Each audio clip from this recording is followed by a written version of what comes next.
Good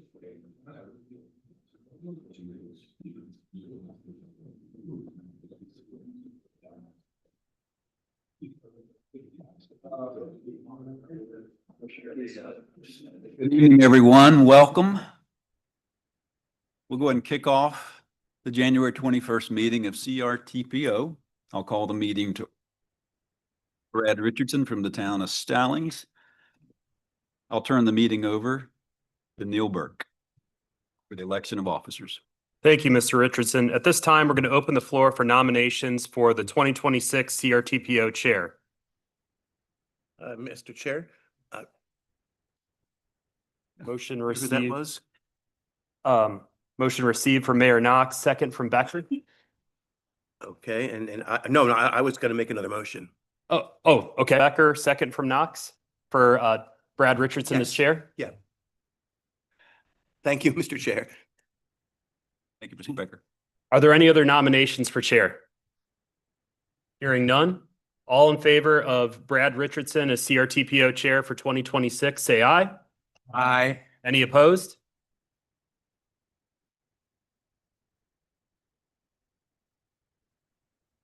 At this time, we'll open the floor for nominations for 2026 CRTPO vice chair. Okay. Mayor At Becker. this point, I would like to nominate Mayor Rusty Knox of Davidson for the vice Second. position. Second by Councilmember Driggs. Are there any other nominations for vice chair? All those in favor say aye. Aye. Are there any opposed? Congratulations, Mayor Knox. Thank you very much. We appreciate y'all's support. Next item up on the agenda is the adoption of tonight's agenda. May I get a motion to adopt the agenda? So move. There's a motion and a second. All in favor, please say aye. Aye. Any opposed?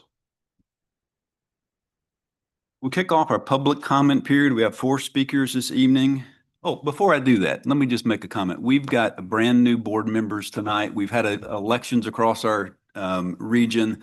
This is the time of the year, every 2 years, we see some new faces. So I may miss a few, but I think there's only 2 here tonight. There will be a few more joining us at other meetings. We have Will Avon from the town of Mooresville. Welcome, Will. Thanks for joining us. My friend Tony Long from the town of Mint Hill, a neighbor of ours. Welcome, Tony. Anybody else new tonight? George. George, you've been here before, though. All right, George from Troutman. Welcome, George. Again. All right, public comment period. We'll open up public comment. We have 4 speakers tonight. Just a quick reminder of our public comment policy. We have a 20-minute period set aside for public comment each meeting. Speakers, we have 4 of them tonight, are limited to 3 minutes, so that should be about 12 minutes, so we don't have to invoke the 20-minute rule, but we'd like to thank our speakers for being here, first of all. I'll call you up in the order that you signed up, but there should be plenty of time for each of you. I'll start with Mr. Carson Cohn.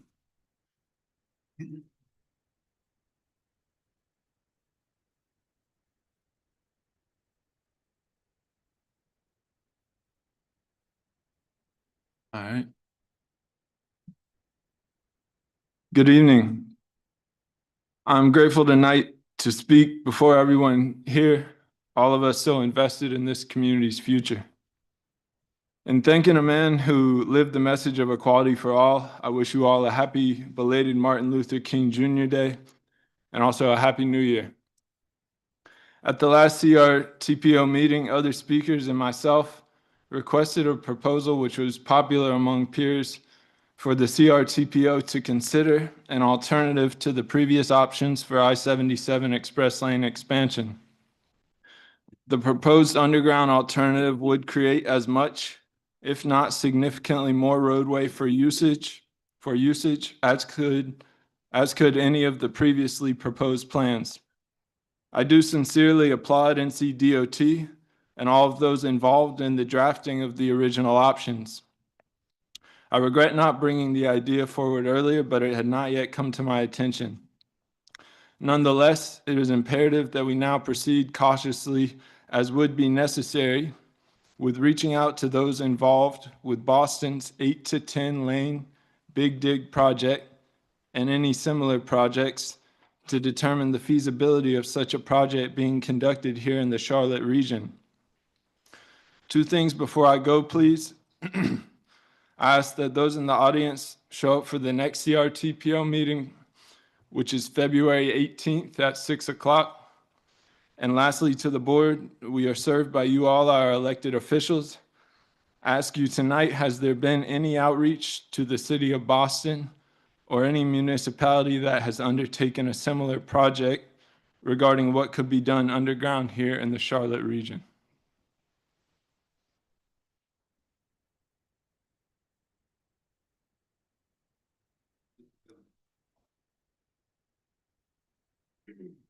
Okay, it has been done in the past, but I understand if you choose not to. Thank you. Thank you, Mr. Cohn. Mr. McGregor, welcome.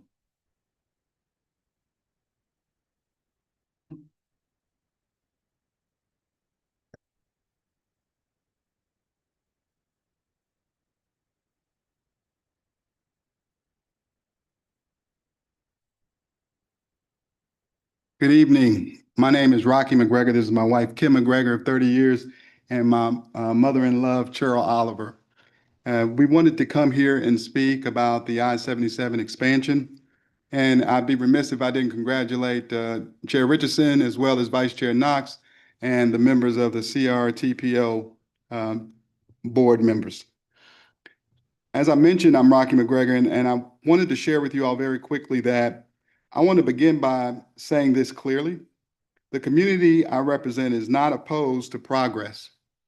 We are not opposed to growth, and we certainly are not opposed to difficult infrastructural decisions. We understand that Charlotte is growing, congestion is real. I'm sure we all experience that coming here, and safety matters. We are asking for a better approach. My family has owned land in McCrory Heights for more than 80 years, four generations of educators. I myself have been an executive here in Charlotte for more than 25 years with an impeccable record. There are things that are happening that are abstract, but that's okay. They are cumulative, they are generational, and often they come with costs that are borne by the same communities over and over again. This is why we're here. Right now, the conversation feels overly centered on the expense of doing things differently. What is missing is the serious decision about the cost benefit of the assets we are creating. When we ask, what is the cheapest way to deliver a project, we miss the larger question. What is the long-term value of preserving community equity, environmental health, and value, and quality of life? What is the return on that investment when infrastructure strengthens neighborhoods instead of weakens them? What assets are we creating in the city 20, 40, and 60 years from now? Cities across the country have learned, that when you protect what is above ground, the equity grows. Green spaces grow. Tax bases grow. Community trust grows. Those are the assets, not liabilities. We are asking this board to reconsider the current approach and slow this process long enough to allow communities a meaningful opportunity to engage in alternatives, not just alternatives to focus on the immediate costs, but alternatives that account for the long-term value. I thank you all for your time, and I certainly welcome an opportunity to come back and partner with you in the future as you make your decisions. Thank you. Thank you, Mr. McGregor. Mr. Williams.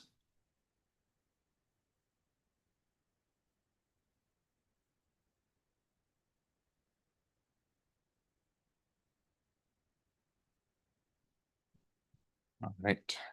Chair, congratulations. Members of the board, thank you for the opportunity to speak today concerning the I-77 South Toll Lane Expansion Project. My name is Jack Williams, and I'm here as a concerned resident of the Wilmore neighborhood. While my home is not directly in the path of this proposed interstate project, I'm here because long-term infrastructure decisions affect communities, neighbors, and the trajectory of our city for generations. Neighbors like Chandler and Jordan, raising 2 young kids in the house behind mine. Small business owners who have invested their livelihoods here in Charlotte. Rabbi Mahdi and his family, whose weekly Shabbat gatherings bring people together from across our community. These are just a few of the real people who will be displaced as more than 35 homes and apartments, along with our neighborhood park, are slated for removal in Wilmore. For those not familiar, Wilmore is a center city neighborhood just south of Uptown that is already overburdened by cumulative environmental impacts. Residents have lived for decades with industrial pollution from the pipe foundry off Clarkson and the former Copez Vulcan site on West Summit that has left behind PFAS contamination in our soil and groundwater. We experience persistent noise from the Norfolk Southern rail line and face additional noise and air quality impacts from the planned state rail yard facility. And when I-77 was last widened in 1994, Wilmore was denied a state-identified noise barrier justified at the time as a temporary condition. 30 years, that burden remains. This proposed highway expansion adds yet another layer of impact without delivering local benefit. According to CRTPO's environmental justice mapping, the Wilmore neighborhood, part of Census Tract 36, is designated as moderate environmental justice concentration under the degree of impact methodology. In that context, the proposed removal of housing, increased noise and air pollution, and the elimination of local access to I-277 and the Wilkinson Boulevard raise important questions about whether impacts will be disproportionately borne by a community that already has carried more than its fair share. However, this is not a problem without solutions. Toll lane access points can be reconsidered, the I-77-277 interchange can be further refined, and ramp configurations, including potential relocation to Remount Road, should be evaluated to reduce neighborhood harm while maintaining regional mobility.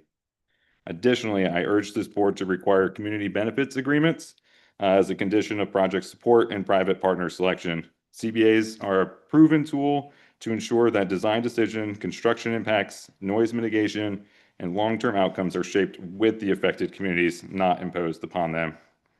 This project will move forward only with CRTPO support. I'm asking this board to use your position of regional leadership to demand a better result, one that advocates mobility without sacrificing neighborhoods. Thank you for your consideration. Thank you, Mr. Williams. Mr. Langley, welcome.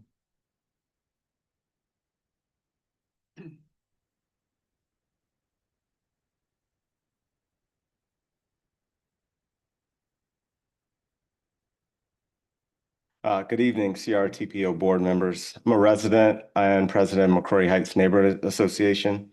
Brookshire Freeway and I-77 fragmented our community in the 1960s. And yet again, homes are threatened to be demolished. Over 80 homes are threatened to be demolished as a part of this proposed expansion along this 11-mile stretch. On behalf of the 24 neighborhoods that would adversely be affected by this highway expansion, I greet you. Neighborhood organizations, the Southern Environmental Law Center, local nonprofits, including Sustain Charlotte, Clean Air, and a plethora of other organizations are united in the belief that burying I-77 underground is the only solution that truly serves our communities. Cities around the world have already shown that replacing elevated highways with underground corridors leads to cleaner air, stronger neighborhoods, and healthier economies. By contrast, the proposed elevated highway option, one of the 2 options, fails in every major measure. It does not meaningfully reduce tailpipe emissions. It directly contradicts the City of Charlotte Strategic Energy Action Plan goal of cutting transportation emissions by 72% by 2035. It would further depress property values and block economic opportunities in historically Black and brown neighborhoods that have already borne the greatest transportation harm. Visually and physically, it would reinforce segregation by walling off communities with a towering structure that signals disinvestment and inequality. Toll lanes do not solve congestion. Research shows they create induced demand and real-world examples. We were here back in December, we talked about Atlanta. Atlanta has 14 lanes, including 2 toll lanes. And if you go by there, you will see constant gridlock. Meanwhile, living next to massive double-decker highways would severely damage residents' quality of life.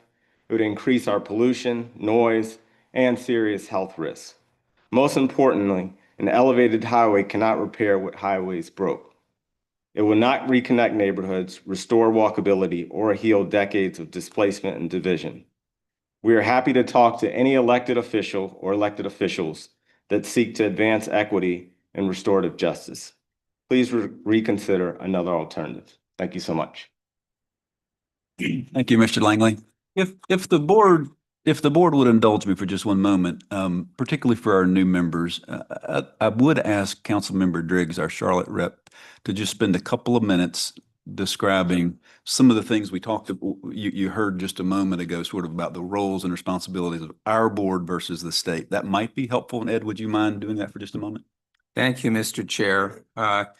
So you may be aware prior to this meeting that there has been an outcry from certain neighborhoods that are affected by this proposal. And they may contact you. So what I wanted to do right now was just talk through a little bit about what our role as CRTPO was and is. Basically, the widening project was scheduled in the P3 of the STIP about 13 years ago, initially as a state road project. It was always going to be a managed lane project. And then the question, though, was how to pay for it. The state never got to a point where it had the funding. So it trundled along as being in the pipeline and was rolled from one STIP P cycle to the next one. Finally, we reached a point where they then considered the P3 option. So doing a managed lane project in partnership with a private developer and having the tolls from the managed lane pay for the road. The state was actually able to provide $600 million towards the realization of that outcome. And you may recall in this body, we had presentations from NCDOT that said, you have plan A or you have plan B, the state funded option, which will never happen, or the P3. And so we, I think, very wisely said, looks like, we need to consider the P3. Then there was a working group of this body that spent time basically focused on the question of the P3 and what it would look like, partly because the aftertaste of the northern P3 was pretty bad, and none of us wanted to repeat some of the, with hindsight, pretty obvious mistakes that were made. So the working group developed and brought to the full body here a whole set of sort of parameters for the RFQ and for NCDOT to move forward with the project. That was really the only thing that we did, that we were asked to do, was just to consider the question of whether a P3 was an appropriate funding mechanism, which we concluded it was. So at a point in time, we then voted as a body here to authorize NCDOT to approve their pursuit of the P3 solution. When we did that, NCDOT made clear to us, we need you to give us that go-ahead and then be done. So we can't go out into the community of developers and get them to spend money and submit proposals, and then based on a subsequent vote, say, oh, forget about it, just kidding. And so I think it was pretty clear, I hope everybody was here remembers, it was pretty clear that we took that vote and then we voted it out, took ourselves out of the conversation.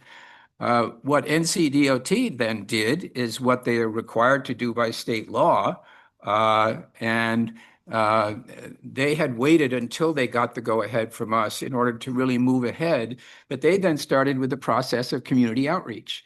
And they took the feedback they got from the community. They are taking the feedback. They've had active engagement with residents, and they are considering alternatives. And there are a whole bunch of things they're required to do, and they are doing those. So my point here is that right now, this is a state road, and it's within the jurisdiction of the state. And therefore, when people come to us and say, hey, can you please do this or that? The truth is that we're really not in a position to do that. The place to address those concerns is to NCDOT through the process in which they are engaged currently. And the elected officials who have jurisdiction over those are in the legislature. They're not here. So that's kind of where we are. I will acknowledge it's a painful subject because the issue has been raised that minority communities were disadvantaged. We heard a reference to that at the time of the creation of this road. The message that I've been trying to deliver is the plan that we're talking about now is not a further instance of disregard for that community. It's because the road is where it is. It got there perhaps historically for the wrong reasons. I don't really want to get into that. But at the moment, we're dealing with an existing road, and doing anything other than widening the existing road involves substantially higher expense, billions more, whether it's a tunnel or an overpass. We've just heard the elevated solution is really certainly has its detractors. I don't know what the mix of opinion is in the community. We cannot, the CRTPO as a body cannot now re-engage and consider imposing requirements on NCDOT or possibly even rescinding the authority we gave. This has got to play out through the other mechanism, and namely the NCDOT ongoing process of considering alternatives and listening to community input. I have a concern about it personally, and as chair of the Charlotte Transportation Committee, these are our constituents. It matters to us, but we need to be clear about what the authority is. So I would suggest right now, as I understand it, the RFQ process is complete. That was a process where interested parties were invited to submit their qualifications, their credentials. And from that, NCDOT chooses a limited number of bidders, people that they think are appropriate based on those credentials, qualified to be taken seriously. And for it to be worth their time and NCDOT's time to engage in negotiation, it costs a lot of money for them then to submit the proposal. They have to do engineering and financial and all kinds of analysis. So where we are right now is, I believe the RFP has not gone out. It's still in the works. And that means that one channel, I think, for input is for residents to talk about what that RFP says and to try to influence some of the provisions of that. I can't comment on, how much success you'll have with that. Again, it's not really ours. It's not Charlotte's or ours here. But that is kind of how it has to work. I know that a town hall meeting is being scheduled by my colleague, Mr. Graham. I think the date has been changed. If I understand correctly, it's on the 5th of February. Is that your understanding, speakers? Do you know if it's? I know, I think it's been rescheduled. It is the 5th. Okay. So that will be one opportunity, for example, to kind of make your voices heard. And I encourage you to continue to engage. I hope you understand, though, you can't get relief here. And I think that's all I needed to say. Thank you, Mr. Driggs, and thank you, Board, for indulging that. I thought it'd be helpful for new board members as well as in the community. We'll have public comment at each of these meetings, and not only are we required to do so, we enjoy it. It livens up, as you know, a very dry topic or a dry agenda normally. So thank you for speakers turning out. I'll hang out afterwards. A few people may hang out afterwards if you like to hang out and talk a little bit more about that if you hear from the community. Yes, Mayor Higdon. I'd like to direct this question to Mr. Lathrop. Are any other plans being considered other than what the neighbors are objecting to? Is anything seriously being considered or quoted or looked at?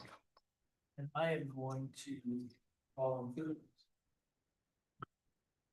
Maybe a point of order. Well, a point of order, would you allow, NCDOT has an update toward the end of the agenda? Sure. Would that be okay to put that Sure, there? I'd like to know if other configurations are being even Okay. considered. Thank Very you. good. No, great question. Thank you.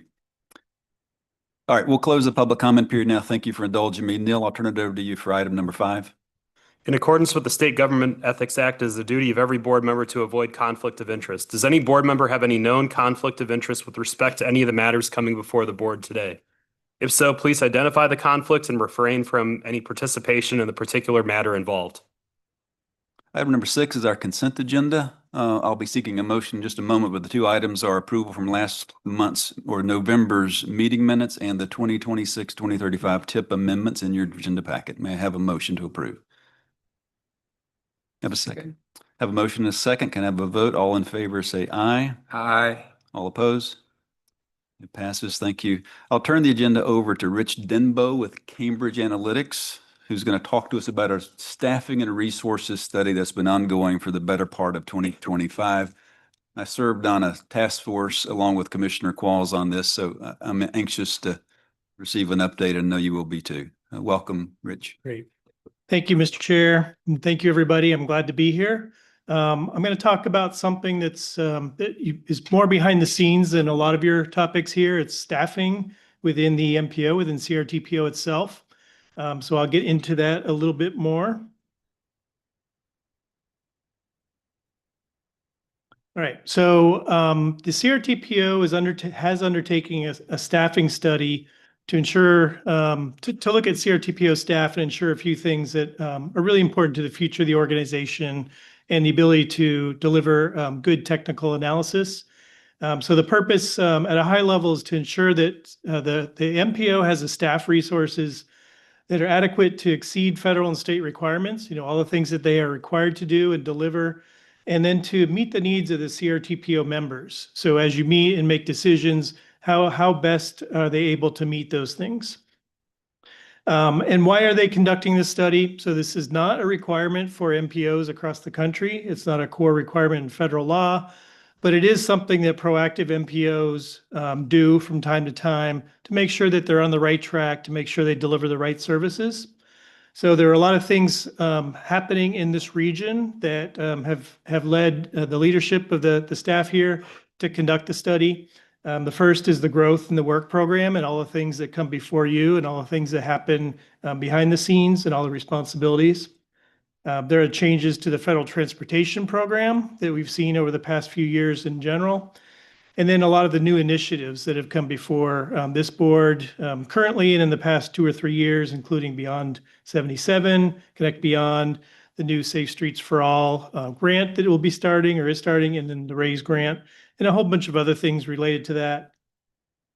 And then some anticipated retirements that might be happening among the staff and other staff changes. So the time is right for revisiting staffing for the MPO and how it functions and how it's built. So there are a couple background activities as well that happened to get us to where we are today. The first was in 2019. CRTPO undertook its very first staffing study, kind of similar to this effort, but at that time the staff was only numbered 6. The work program was not quite as extensive as it is now. And there was a directive from the board at that time and also part of the FHWA certification review process that said, after reviewing all the processes, said CRTPO, we recommend that you take a look to see if your staffing is adequate to meet the needs and deliver the program that they deliver. So at that time, the board endorsed and staff undertook a first staffing study. As I mentioned, there were 6 staff at that time. That work was underway in late 2017 and 2018, completed in 2019, or late 2018. The result was a recommendations report with 11 recommendations on staffing that dealt with additional staff resources, training and development needs for staff, some of the specialization that staff could undertake, and enhanced focus areas. So in other words, how can the MPO keep up with all the demands that are going on and staff the way they need to staff to deliver those demands? One of the recommendations of that 2019 report was to do a strategic plan for the MPO. That actually got underway in 2020 and completed in 2021. Some of the background on that, and it does feed into what we're doing now, is to undertake this strategic planning exercise to really look at where the organization is going as an MPO. How can they be less reactive to things that come up and more proactive in delivering an effective transportation planning program, and really to provide continuity to the organization as leadership changes, as the board changes leadership, as elected officials come and go and other staff members, and even at the TCC level as well. So that was completed in very early 2021. It had 6 goals. It had 34 strategic objectives, really set the organization on a path to taking this proactive approach. One of the recommendations from that was or one of the goals is to do a phase 2 study of the staffing situation. So that's why I'm here tonight. This work was underway in 2025. I'm delivering the draft recommendations that came out of that. And I'll tell you where we are in that and how we approached it. So we set up a project steering committee. As the chair reported, he was part of that. We did a lot of data collection, mostly talking to staff through surveys and interviews and some peer NPOs. We wanted to get the staff input because this should be a staff-driven process, and we want staff on board for these proposed changes. We did some national research on what transportation workforce needs are now, what they look like, what this new generation of planning involves with the skill sets that are needed for that. And then number 4 is to develop those recommendations and strategies, which I'll go over now. Before I do that, I want to mention who is on the steering committee. This list here presents the members of the steering committee and the role they played. So we had, at the time, it was the board chair and vice chair, same with TCC. And really this list of folks are people that are integral to the process of running the MPO and staffing the MPO. They're the regulatory agencies that oversee, they're the partners we work with. They're the key partners, as I said, and then some folks who had been involved in the process for a long time. Like we have former past year board chair Michael Johnson, who was engaged in the process as well.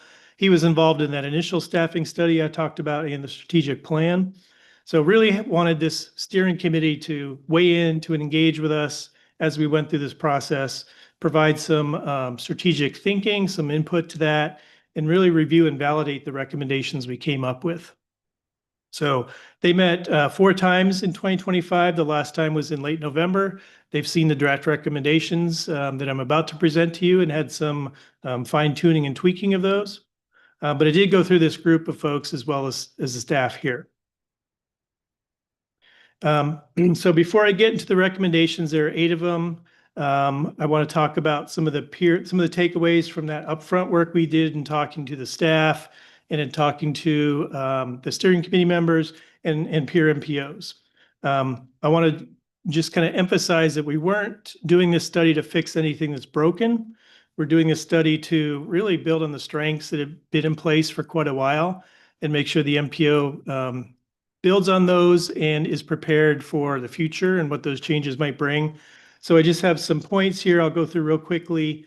The staff is highly regarded. They really understand what they're doing, what their day-to-day responsibilities are.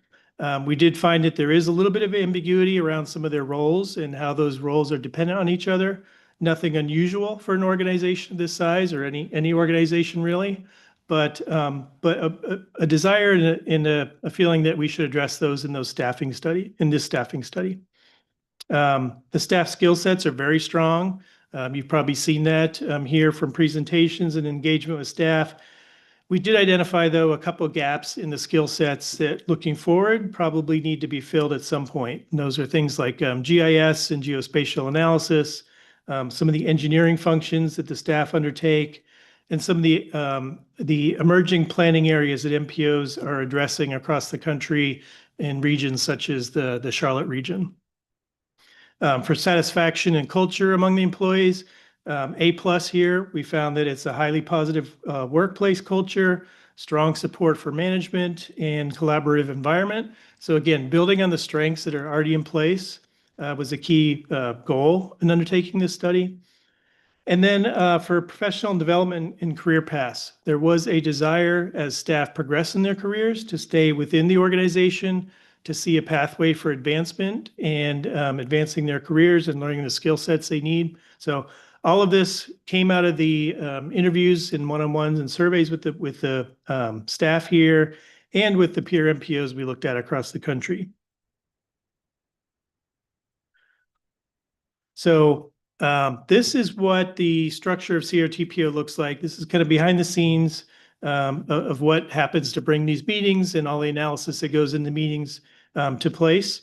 So we've got the deputy director and the director here as leadership. And then within the 16 staff positions, they're organized according to these two bubbles. This is essentially how it works without an org chart structure now.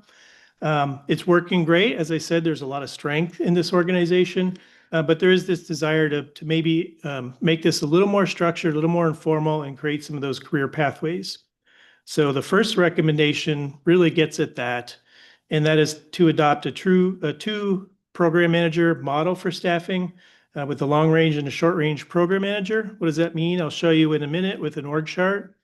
But this really reflected a lot of staff input for a desire for some more clear reporting lines among the staff, an openness to changing that tiered structure and without not just those two bubbles, but having some structure to that. And then what we saw from a lot of peer MPOs that use this approach and have found it to be effective. So what does that look like here? This is an org chart of what we propose as a recommendation. So essentially the same at the top with the director and deputy director, but those two boxes where you see program manager, it's dividing, not dividing, but creating two functional areas among the staff where we have a program manager position that oversee the staff below. This will get at a lot of the things we uncovered and learned during the recommendations or during the surveys and the interviews on how to make things work a little better, how to create more of a structure and more of a reporting mechanism internally. So we had a lot of discussion with staff about this, a lot of in the steering committee as well. So a lot of thinking went into how this looks. But this is what the recommendation entails. The write-up report that we delivered has a lot of detail about what this means and what this looks like. But for an org chart structure, this is what we're talking about. So it goes more from those two round circles to something with a little bit more formality here. So that's the key recommendation. There's 7 more. I can go through them pretty quickly, but a lot of them build on and bolster this first recommendation. So this one is to establish a career path framework for the MPO, for the staff in the MPO. What does that mean? It means to have some more structure in how staff can progress through the ranks, how they might stay within the CRTPO so we don't lose the strength of good staff to other organizations, to other departments within the city, those sorts of things. But what this really means is to, within those two functional areas and those frameworks, to create a career path and a career mechanism for staff and a reporting structure. As the deputy director and the director with all those staff reporting to them, that's a lot of time that's taken by those two leadership positions. So this will spread some of that out a little bit as well. So this is defining those expectations for each role, and then the steps that will be put in place for mentorship and knowledge transfer within them. Recommendation number 3 is to strengthen succession planning and leadership development. And this isn't just succession planning at the top, where if the director retires, how do we replace them? But trickling it down through all the positions. So there's a little bit more redundancy and knowledge among the staff of what happens in a particular role or function. And if staff do depart for any particular reason, how does that not leave a gap or a chasm in the work program and delivering that work program? So the rationale for this is staff, as I said, had satisfaction with leadership. And I say satisfaction here, but I'll just emphasize again that this is really a well-oiled, well-running organization behind the scenes. So there is a satisfaction with the leadership, but concern about what it means if that changes. We've got potential retirements in the future. That might mean changes in institutional knowledge and the supervisory roles. So how do we get ahead of that and not, sit by idly until it happens, but how do we build that into what we're doing as we're focusing on this reorganization? So that involves things like rotational leadership opportunities, mentoring among staff across, between levels and across those two program areas, and then supervisory training for new staff that are put into those program manager positions and other staff below them as well. This recommendation number 4 is to improve the workload balance and redundancy. as I said, things run very well here. This group produces the core products and delivers them very well. But there is a concern among staff that sometimes, hey, I'm not sure what that person exactly does. If they were to leave, that could create a hole in our work program. Or I know this core product is due in 3 months. They're very busy. Over here, I have some free time, but I'm not sure what they do. So this is really getting at internal mechanisms to balance that out, to make some redundancy in the program and how to balance that. It involves some strategies which we've documented in the report about having backup staff, having some internal sharing and of what each staff is assigned to, and how they work with the city GIS department to create the maps they create, those sorts of things. Recommendation number 5 is to strengthen internal processes and tools. And this really boils down to 1 or 2 key tools that staff think would be very helpful to the work they do. One of those is a project tracking tool for projects once they make it onto the tip. How do we follow that project through its life cycle? How do we know where it is at different points? It really helps you as members if that project is in your jurisdiction with that project going through the process. As it is now, that tracking is done sort of on a manual basis. There has to be some digging if a staff has a question in particular about where it is at a certain point in time. So this is really building an internal tool. We saw a couple of the peer MPOs that do that and have borrowed a couple of their ideas in our recommendation. The second is to better integrate with the federal system that FHWA and NCDOT use for financial management. It's very technical. I won't go into the details here, but there has been some traction on perhaps improving that as well. So we built that into this recommendation. Number 6 is to strengthen the member agency support and communication. And this might be the one that you as members of the board and as your jurisdictions might see the most. And this is really to strengthen how the staff interact with the jurisdictions and vice versa when you have a question for staff about a particular need you have for a map or a study or a project. This is what we're calling a concierge model, where staff are assigned, those 2 function areas are assigned to a set of jurisdictions. So jurisdictions have a contact on staff and vice versa. It's really put in place, recommended to be put in place to increase responsiveness and circling back, closing the circle when questions are asked. And so you and your staff know who to talk to among the staff here when you have particular questions. Some MPOs across the country use this and it works very well. It's happening here now, but this is a way to enhance how it happens. And there was a lot of support for this among staff when we talked to them in the interviews. Recommendation number 7 is to build capacity in the emerging planning areas. I mentioned before that is something from the national literature that's important to a lot of MPOs. As the programs evolve, as the demands of the region evolve, what are those emerging planning areas that staff need to become more familiar with and build technical capacity in? Things such as safety planning, freight planning, data, resiliency, those sorts of things. So this recommendation really gets at how to build that into what the staff does on a day-to-day basis and make some of those specializations more of a priority and how to assign staff to focus on those. And in the end, it's about delivering those to the planning program so the region benefits from incorporating those. And then the last recommendation, this one's really looking forward to, down the road. If resources allow, we heard some needs from the staff about what some things if there's more resources available, what could be done to provide better services. For example, more GIS support, enhanced GIS support to the members, in bolstering the transportation engineering applications that the staff currently doing and providing more services in that area, perhaps more transit planning support and a data scientist. These are things that would help with providing good analysis to you as decision makers. And again, these are things that aren't currently in the work program now or in the work program budget. But if resources are increased or enhanced for some reason, say under a new transportation bill, there's already been some discussion about what those needs might be. So this recommendation is really in there as a forward-looking down the road approach.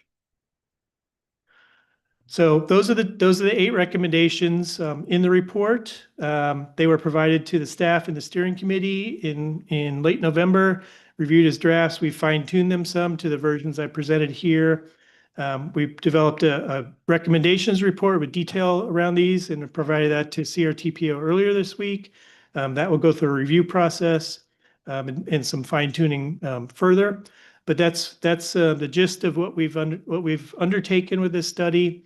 And I think that the point is to bring this here to this group to show you that there might be some changes behind the scenes you don't see, but a lot of intentional thought has been going into how to best organize and meet the needs of the region. So, Thank you, Mr. Didbo. I'll remind everybody, if I didn't say it begin, we don't have action to take on this tonight, nor in a future meeting. This is an update to, based on the strategic plan, some staffing enhancements, we call them, that will proceed without you. But we do want to have a question and answer session here if you had questions. Does anybody have questions about what you saw? This wasn't in the packet. We apologize for that. But yes, Michael. So with the rise of AI and with the level of complexity that y'all are dealing with, and one of the primary benefits of AI is dealing with such large amounts of data and making connections and relationships between data, sometimes we can't see. Have you identified as a future resource someone that may have some AI background? I did see the data scientist on your list. Is that somehow to potentially incorporate some of that, or is that a separate type of position? yeah, so a function like that or an activity like that would be part of that data scientist role. We did have the AI came up a fair amount in our discussions with staff and with the folks in the steering committee as well. I know the city of Charlotte, we talked about how there's a beta. I'm not sure what the status is now, but when we talked about it back in September, so there's a beta program underway using Copilot and incorporating that. That was sort of in a new beta phase yet, so we didn't really incorporate too many AI specific recommendations in here, but that is a concern. It came up in the national literature research. And yes, that position, that data scientist type position would be someone ideally who had a background in that and how to apply it, how to use machine learning for better analysis, those sorts of things. Thank you. Other questions? Mr. Driggs? So I'm not quite sure what to expect as a result of these recommendations. I think it's a good study. It looks like you're talking about adding one position, which of course has budget implications. But I just wanted to be sure that the current management is completely aligned with this and benefits from these proposals going forward, and that this wasn't a study that was conducted, as sometimes happens, and then ends up, parked somewhere. So Mr. Cook, you can nod if you want to, but I just want to be confident that you think you can work from this and that you see a benefit here. So none of this is a surprise, and so we're very comfortable with what's been proposed, and we'll probably work with you, the entire board and the TCC, figure out an implementation timetable. All right. Thank you, Mr. Driggs. Right, Other right. question? Other Thank questions? Great. Thank you, Rich. Appreciate very it. much. Bob, coming up, you've got the next agenda item. You could just come on up, save us 30 seconds. Bob's going to run over the UPWP for those new members. You'll hear him say that 100 times. I want you to remember an important word. That just means budget. Annual budget. If we can get Bob to say annual budget once during this presentation, we've been successful. But this is information only. No vote tonight, just information. Thank you, Bob. Annual budget. Thank you. He did it. Okay. Very well done. One thing to note, in your agenda packet, you had a memo that outlined a lot of what I'll cover tonight. And I do want to mention there was one error in there in table 1. And my thanks to Brad for pointing out my error. In terms of the total in the column on the far right, the total column, that is that should actually be 4,894,478. I don't know how that happened, but it did. And Brad, I appreciate you pointing out that error. So just wanted to let you know that that was a mistake in the memo in your agenda packet. So this is our budget, the Unified Planning Work Program. And the purpose of coming to you tonight is to talk about the first draft. And this is just a very first draft, an initial draft. I can't emphasize that enough. So we'll go into just a little bit of background on what this is, particularly for the new folks. Funding summary, the Section 5303 program that comes out of the Federal Transit Administration, talk about our key initiatives for next fiscal year and some of the major projects and tasks we anticipate. Go over preliminary allocations, talk about some local the local projects, and then discuss next steps. So again, it's our budget, and ensures that that 3C process that you will hear us talk about from time to time that comes out of federal law, comprehensive, cooperative, and continuing, that is fully implemented. And so it shows all the anticipated planning activities for the year. And it really forms the foundation for the allocation of the dollars that support our activities. So this is our funding summary for next fiscal year. The Section 104 FPL funds, or planning funds as we call them. We have $1.5 million, almost $1.6 million actually available for programming this year. This comes out of a formula that's been in place in North Carolina for many years, dividing up the dollars amongst the MPOs, plus a redistribution of unused PL dollars from other MPOs that can't use all their money, comes back into the overall pot for redistribution. And then there's the Surface Transportation Block Grant direct attributable money. We've drawn down $1.1 million from that source for several years now to support our activities. And then again, that Section 5303 money from the Federal Transit Administration, that also is a formula amount of $1.2 million. So and those are all the federal amounts. There are, of course, local matches for federal funds. These are just the federal amounts. So getting into the Section 5303 funds, we issue a call for projects for these dollars, and we allocate them to transit providers as well as to the team from the Metrolina Regional Model. That's the Metrolina Regional Travel Model that's based at Charlotte DOT. So Charlotte Area Transit System, Iredell County Area Transportation System, Mecklenburg Transportation System, and Union County Transportation all requested funds this year. And I believe we were able to provide funds in the full amount that they had requested. And I think in one case, a couple of cases, we actually were able to up that dollar value by at least a little bit. But everyone got what they wanted, and then some in a couple of cases. And of course, we use some of that money too for our part in the overall process of managing grants, working with the transit providers, and so forth. Our key initiatives are those sort of high impact, 1 year or thereabouts strategic projects that really advance our overall mission. And we highlight these because they will require a lot of resources and a lot of collaboration with all our member jurisdictions.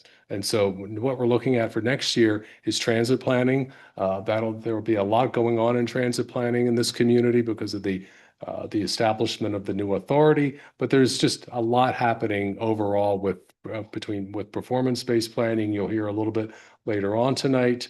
It's been about 6 years since we hired the transit planner that Rich mentioned in his presentation. That was one of the recommendations coming out of that staffing and resources study from 2019. And so it's time to start really looking to see where we're going as an organization on the transit planning front.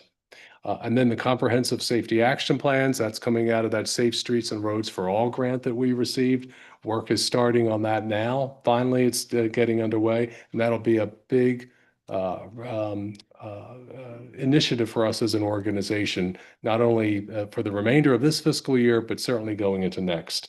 And then lastly, implementation of the staffing and resources study and the process by which to do that.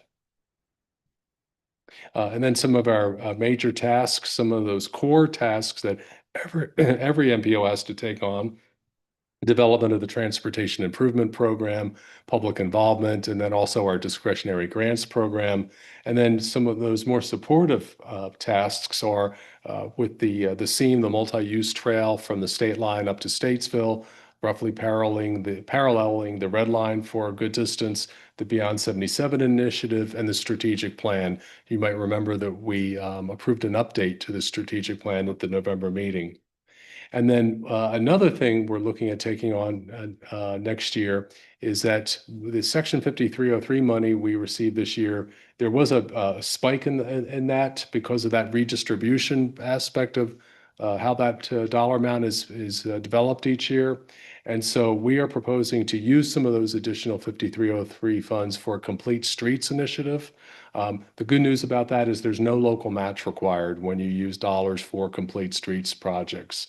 And so we're looking at deliverables in terms of a handbook and a guide, educational material, and a pilot project. And these would involve working with your communities on developing this program and this initiative. Now, these are our first allocations for the planning funds and the STB GDA funds. And again, I want to emphasize that these are very initial allocations. We've not had a chance up actually until earlier this week to really look at the first 2 quarters of the current fiscal year to determine how we're trending in terms of our spending in these various task codes that you see listed there. So very preliminary. We'll come back to you at the February meeting with much more refined allocations. These allocations probably look very similar to FY26, the current fiscal year, and they will probably change and perhaps somewhat substantially. These are all the federal dollars, by the way, that we are showing right here. So I'm anticipating some changes, so don't see these as locked in by any means. So local planning projects, these are those projects that are funded through the discretionary grants program, planning projects that is, that are funded through the program and that need to be reflected in our UPWP, in our budget. And there'll be more discussion about these in a few minutes, but you can see the ones that have gone through the process now, the sponsors being Central Line Regional Council, Cornelius, 2 from Huntersville and 1 from Statesville. And so these haven't been approved by you yet, but we're anticipating that they will be. And once they are, they'll be officially embedded in the work program. And then there are carryover projects that originated in a previous fiscal year that won't be complete by the end of FY26 that will be carrying over into FY27. You see the Cornelius Bike and Pedestrian Plan, and then 2 CATS grants. For a concept grant and a transit-oriented communities grant. So we'll be carrying those dollars forward into FY27. So in terms of next steps, again, those detailed task code allocations, we'll be finishing those. Document preparation and design, developing descriptions for each task code and the text that goes into the work program. We'll be fully assessing those Q1 and Q2 expenditures to make sure that we're allocating our dollars properly based upon how we're spending money this year. We'll probably go to our transportation staff meeting, probably it may be next week, to talk about this with your staff. This is where all your the TCC members from your communities gather and in a bit more of an informal setting. And then we'll come back to you next month with a second draft, which is largely probably going to be, I'm hopeful at that point, pretty much a final version. And then it's in March when we seek adoption. With that, I'm happy to answer any questions. Thank you, Bob. Any questions from the board? Hearing none. Thank you very much. Good. Appreciate Thank it. you. That was the budget. I'll invite Will Snyder up to the podium. Will's got the next 2 items. You'll see a number 9 and 10, performance-based planning safety targets is the first item. Thank you, Will. Thank you, Mr. Chair. Good evening, board. My name is Will Snyder. I am one of the transportation planners here on staff, and I also manage our performance-based planning and programming program. So tonight I'll be providing 2 different, or really 3 different performance area updates. This is information for you this month because we will be requesting action on these next month. So the first really starts off with traffic safety.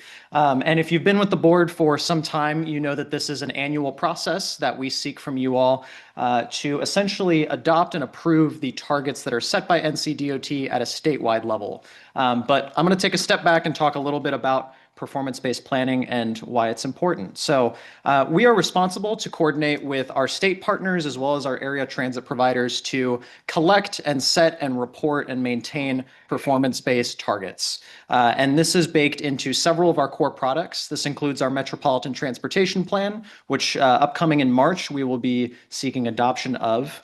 And really, we have to also just generally fulfill some federal requirements that trickle down to the MPO. So from federal highways to the Federal Transit Administration, these are codified in many of the US code sections that we have to follow to ensure that we're compliant. As I just mentioned, we report this in the MTP, and we coordinate a lot of the strategies and planning that we do related to these targets with statewide initiatives. So certain projects that are programmed into the TIP may be target or needle moving projects that we're seeking to fund or program.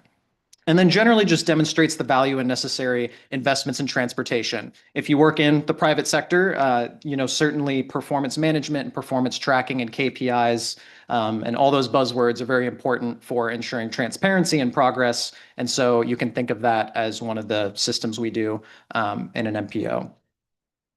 Generally, we are conducting a performance refresh right now. So right now, you can go to our website. We have a refreshed webpage there, crtpo.org/performance.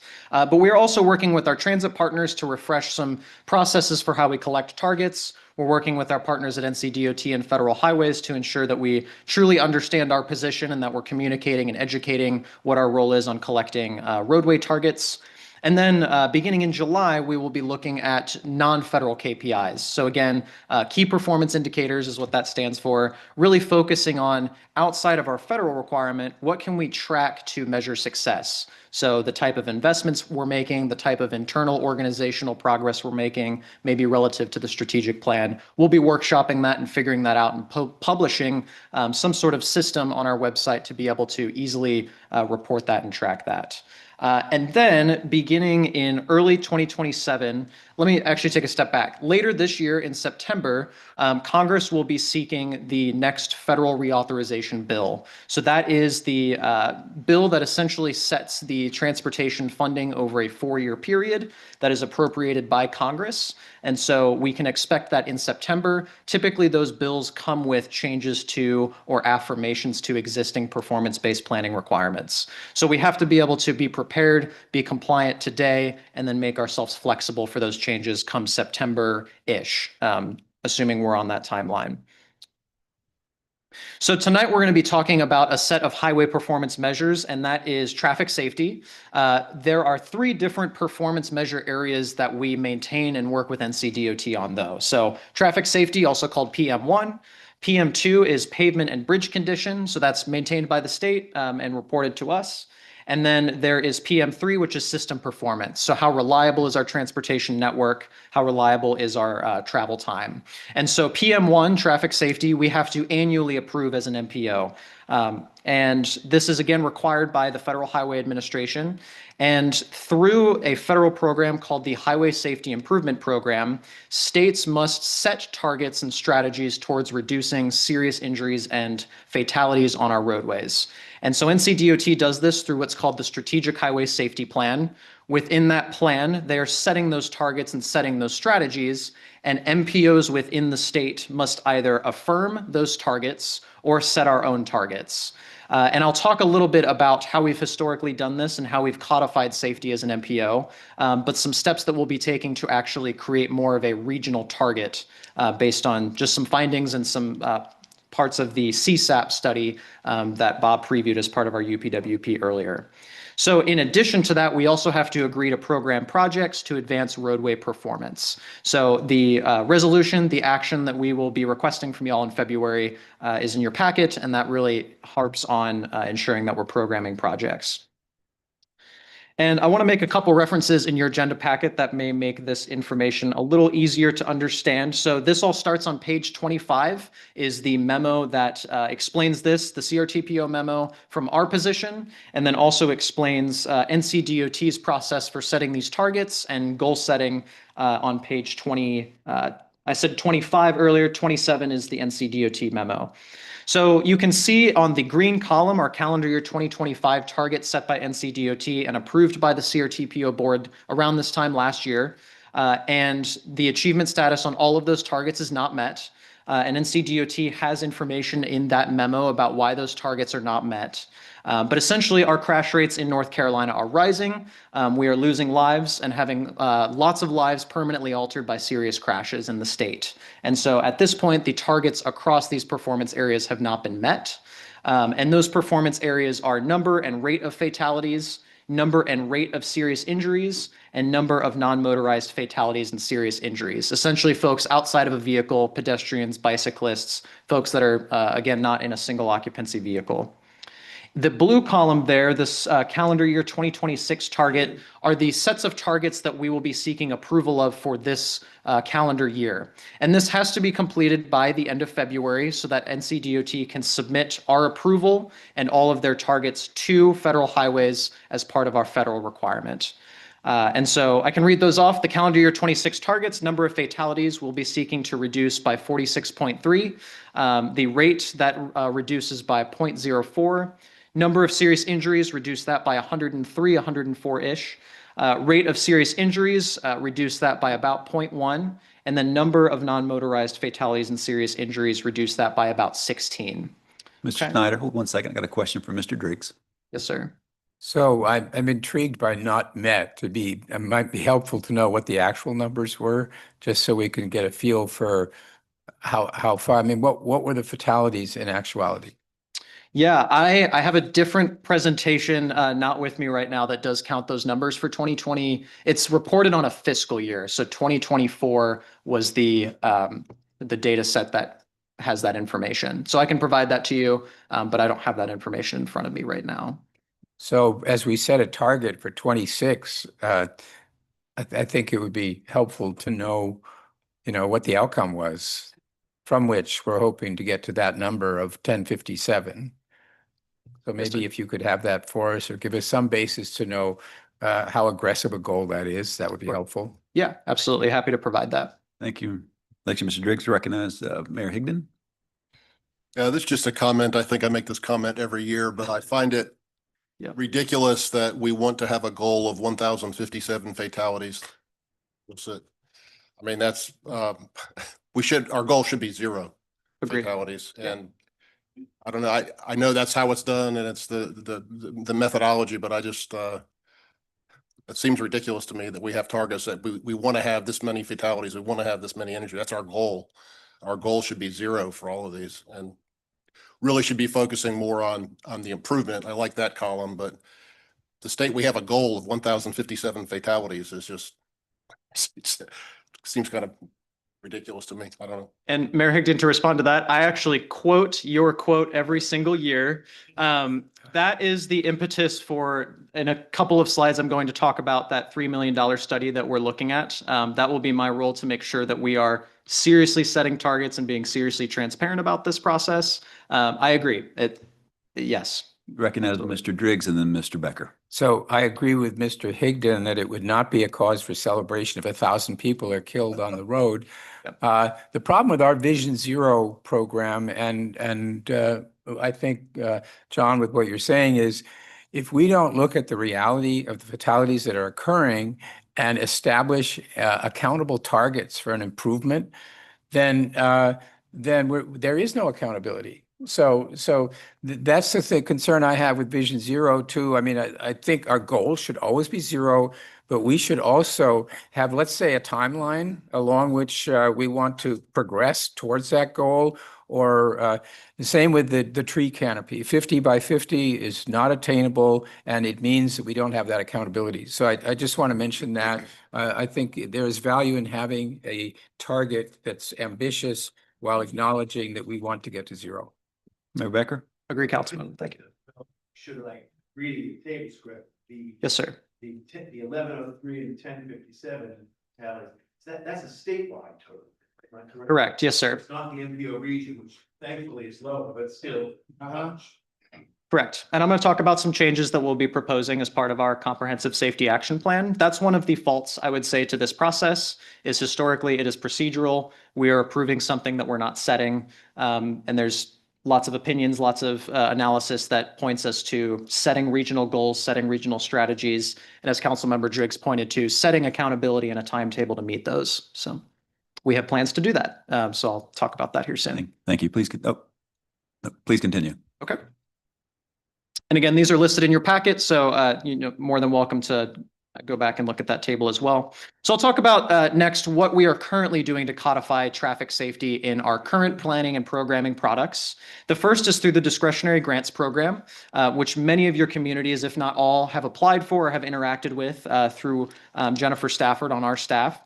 She works with the discretionary grants policy when we are scoring y'all's project submittals to focus on traffic safety. So within the policy guide, roadway projects are 21% of the, let me rephrase that. Safety in roadway projects are 21% of the overall project score. With bike and ped projects, safety is 18% of the total score. So right now, we generally are scoring safety, but probably not as much as we should be. But it is accounted for within our project scoring in the discretionary grants program. The next is the Complete Streets policy that this board adopted back in November of 2024. And we are working on a design guidebook to really kind of bring that down from that 10,000-foot level. So actually providing you some tangible features of what a complete street includes. And that really is complementary to something like the discretionary grants program, where as your communities are developing projects and designing those and submitting those to us for programming, you actually have a guidebook to point you to some great features that can help reduce crashes and improve safety for all road users. The other way that we're doing this today is through our Metropolitan Transportation Plan. We have that roadway ranking criteria that we, for the 2055 plan, did some time back, but within that, we are ranking 25% of points to safety within that process. So that's also considered in maybe more of our long-range planning process as well. But let's talk about what we plan on doing. This is a major project, if we have not emphasized it enough already, and we are working to advertise this more and more. So as you may be aware, many of our member communities already have Vision Zero plans or Vision Zero goals, but many more do not have any sort of Vision Zero blueprint today. So we worked in-house to apply for and were eventually awarded $3.15 million in a Safe Streets and Roads for All discretionary grant from the federal government. This is a part of the Infrastructure Investment and Jobs Act, and it was a program specifically focused on community traffic safety. So we were awarded those funds to cover the entire MPO planning area with a comprehensive safety action plan, kind of like a Vision Zero plan, but as a regional document. So as an MPO, we will have policy strategies and ways that we are codifying and systemically programming safety as a region with one unified vision. But then it will also cover all of our members individually with either a new Vision Zero plan if you do not have one today, and it will update and provide technical assistance to our communities that do. So I can rattle some of those communities off, but many are in different spots. Some have recently adopted their plans, some are implementing their plans. I actually do want to call out Matthews as one. This past SAFE SS4A cycle, they were awarded about $20 million to conduct capital improvements on part of their high injury network, which is the mapping tool that identifies where those crashes are most prevalent. So a great example of taking that and immediately applying capital funding. So we internally kicked off this project this month, and we are well underway with the data analysis, pooling our regional crash data sets. But this will be a multi-year study focusing on lots of different components that really we have never comprehensively done in our planning area before.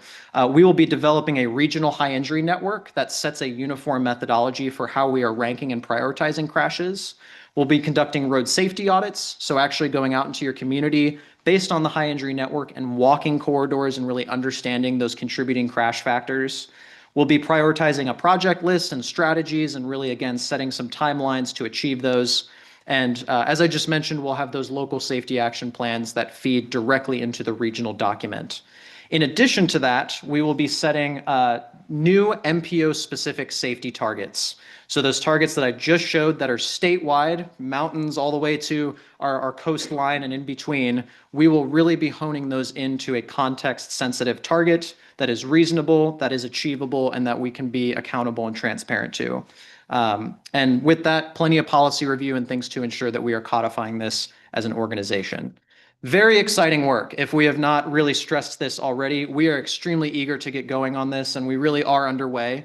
And we really look forward to working with you all to reduce serious crashes and prevent more lives lost and altered on our roadway network. So next steps for the traffic safety targets in particular, I emphasize that this is procedural. Of course, these targets are not very motivating, to be completely candid, but this is a procedural process under our federal requirement that we have to complete. So for now, we would like to complete this target approval, ensure that we can meet this guideline, and then probably by next year, based on our project timeline on the CSAP, we will have those new regional targets that can be approved. So we'll come back to y'all in February for that actual action, and that is as shown, which is to approve the NCDOT traffic safety targets and agree to program projects towards achieving those targets. Thank you, Will. Other questions? What you heard was that we'll have to adopt the state's requirements this year, but we'll develop our own, hopefully for this time next year. So Yes, sir. not to minimize this issue at all, but I would, from a management of the board agenda for February, seek your permission to put this on the consent agenda, since we're not really doing our own this year. Any objections to that? It'll save us a little bit of time. Yes, John.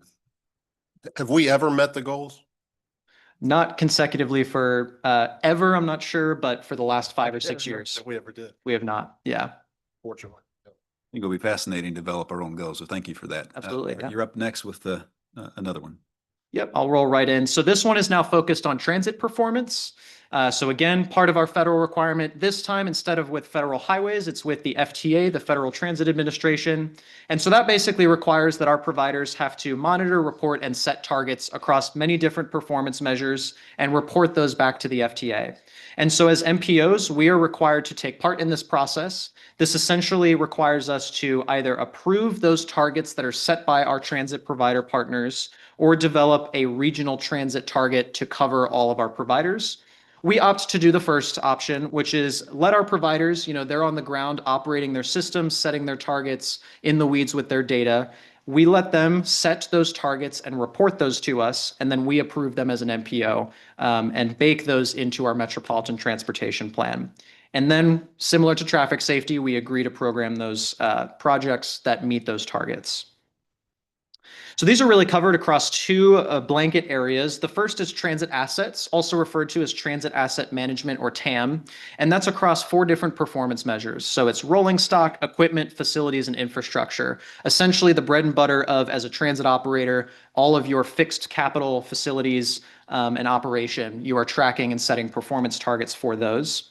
The other one is transit safety, also commonly referred to as PTASP, which is Public Transportation Agency Safety Plan.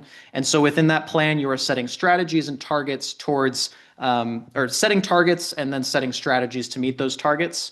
And those are across many more areas. So major safety events, collisions, injuries and fatalities, transit worker injuries and fatalities, and system reliability. So right now I'm going to preview for you the transit asset targets. And again, I will provide you a page number because there's quite a few tables. So this starts on, excuse me just a moment, starts on page 36. So I'll go through these tables and then, we can have space for questions after that. A little bit of context. So in the CRTPO planning area, we work with 4 total transit providers. The first is CATS as our largest provider, Charlotte Area Transit System. They are considered a tier 1 agency because they operate 101 or more revenue vehicles, and they operate fixed rail. So typically operating fixed rail triggers you to be a tier 1 agency if you're not running more than 101 or more than 100 buses. And they create their own individual transit asset management plan. So they're creating their own targets. We're working directly with them to receive that information. As opposed to our tier 2 providers, which includes ICATS in Iredell County, Mecklenburg Transportation System, and Union County Transportation. They work with NCDOT to create what's called a joint TAM plan. So NCDOT is gathering that information and jointly filing that with the FTA on their behalf. Regardless of what tier you are as an agency, you are individually developing your own safety targets. So kind of sets some context around how we coordinate and how this process works behind the scenes. But what's important is we coordinate with 4 key providers here. So I'm going to roll into our TAM targets. for 2026. Again, the CRTPO board is being asked to approve these targets as part of our federal requirement and ensuring that these are baked into our 2055 MTP. So what you're seeing here in the green column are CATS's TAM targets, and then NCDOT in the blue column farthest to the right on behalf of all of our tier 2 providers, again, in Iredell, Mecklenburg, and Union counties. And this starts on page 36. But you can see those cover different asset classes, different parts of the transit operation. And then the useful life benchmark is the point at which that particular asset should be replaced, or that it's reached its most peak useful life there. Okay, so table 1 is rolling stock focused, the actual vehicles that are out serving customers. Table A2 is focused on equipment. So those are non-revenue automobiles. So those may be just general fleet and maintenance vehicles that are operated by the agency, trucks and other types of vehicles, and then steel wheel vehicles. A3 focused on facilities. So your offices, your passenger and parking facilities. A4 focused on infrastructure. So really this is just a CATS related area, which is light rail and streetcar infrastructure. And those cover our 4 transit asset performance areas. The next focus is on transit safety. And again, I'll go through these tables as well. So we'll start first with major safety events. These are the targets proposed for 2026. Collisions, which is a newer measure that was set as part of a recent rule change in 2024. So this is the first time our providers are reporting this target to us. Your pedestrian collision rates, vehicular collision rate, fatalities, transit worker related fatalities, injuries, and again, transit worker related injuries. Assaults on transit workers, also a new measure as well. And then system reliability. Okay.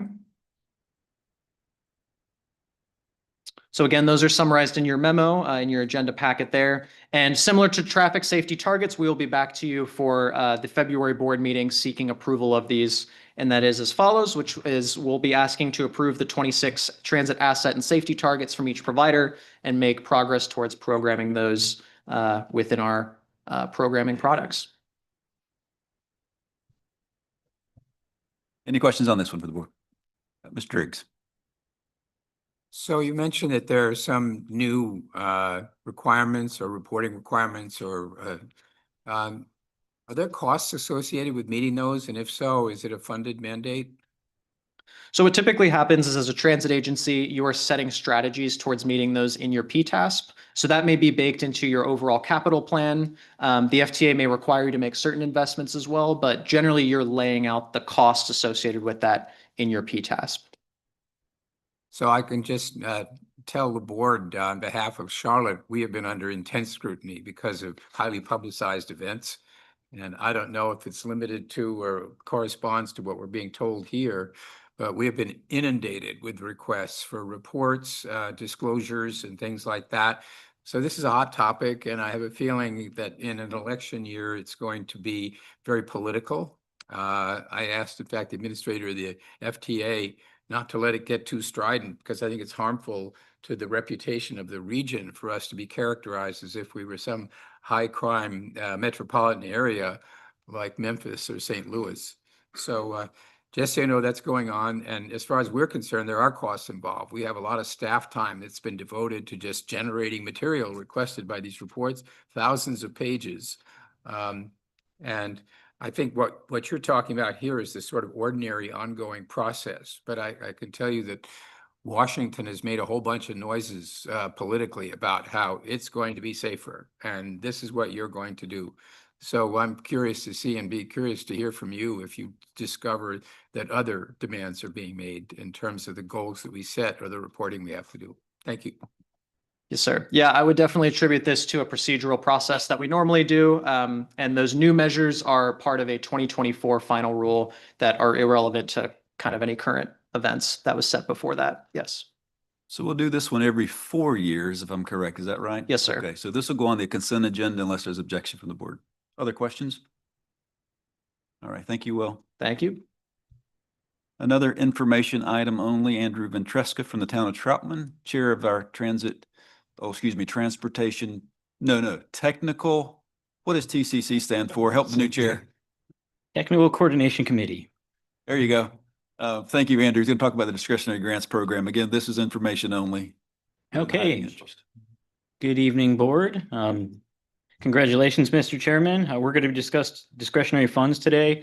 This is review for most of you, but anybody new on the board, the basic gist of the discretionary funds, they start as federal funds, which are distributed to NCDOT, funneled through the MPO, and they allow the local jurisdiction to apply with a local match to improve local projects, smaller scale projects, and you'll see in the prioritization process, excuse me. So the purposes tonight is to provide a summary of the TCC workshop that was held on December 4th, and it will go ahead and review the recommended projects. And also next month, we'll come back to the board to ask for approval of this list and the associated TIP amendments that are included in your packet that are related to this list that we're going to present.